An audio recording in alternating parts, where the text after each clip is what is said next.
at Community Health are challenging all of us to do the things that are heart healthy. And our famed coach, Mike Granato, is joining us this morning, all bundled up for the weather and eager to give out some advice. Mike, how are you? I'm well. How are you? Better by the minute. We appreciate it. Always appreciate your advice. Give us the thoughts on the two types of exercise you want people to think about when it comes to heart health: aerobic and resistance. Let's start with aerobic. What is it really, and how much should we be getting? Okay, so when we think about aerobic exercise, we think about things that gets our heart pumping. And what that helps is to lower your blood pressure and your heart rate. So things like walking, jumping rope, swimming, riding a bike, things like that are what doctors typically talk about when they say we want to get 150 minutes per week.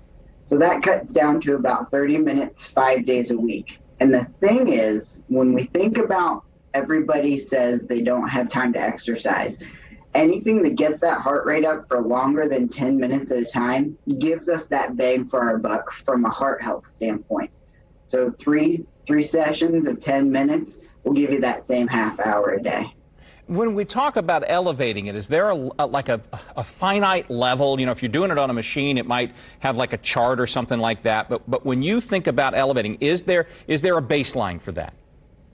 So typically we want to shoot for about 65 to 75% of our maximum heart rate, which you can do 220 minus your age to find your max. And then I need a calculator to get that 65%. Let's move on to resistance training. And there is some overlap in these, right? Resistance does raise your heart rate. Aerobics can build a bit of strength. Absolutely. So if you do like your resistance type training in a circuit where you don't take as many breaks between your sets and repetitions, you can definitely elevate that heart rate to help not only improve your HDL, which is your good cholesterol, but also lower your LDL, which is your bad cholesterol. When you think of resistance and aerobic training, the people that you work with, is there one or the other that seems more intimidating? Personally, I can say, look, I know I can walk fast, but I start seeing dumbbells and I get a little nervous. Is one a tougher sell than the other? I think definitely resistance training can be, but I try and make it a little bit more doable by giving examples of things that you can do at your house. Sure.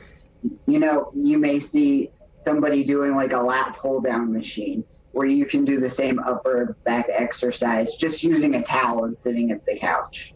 You know, you may do some dumbbell front raises with 20 or 25 pound dumbbells. Well, you can do those at home with canned goods, things like that.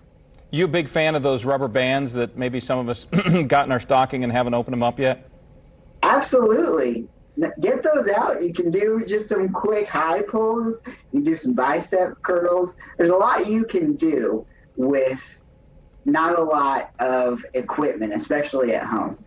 I think I knew it, but I needed to hear it from an expert before I actually did it. So as always, Mike, thanks for the inspiration, the explanation, and continued good health, and we'll talk to you again soon. Absolutely. Thank you. You bet.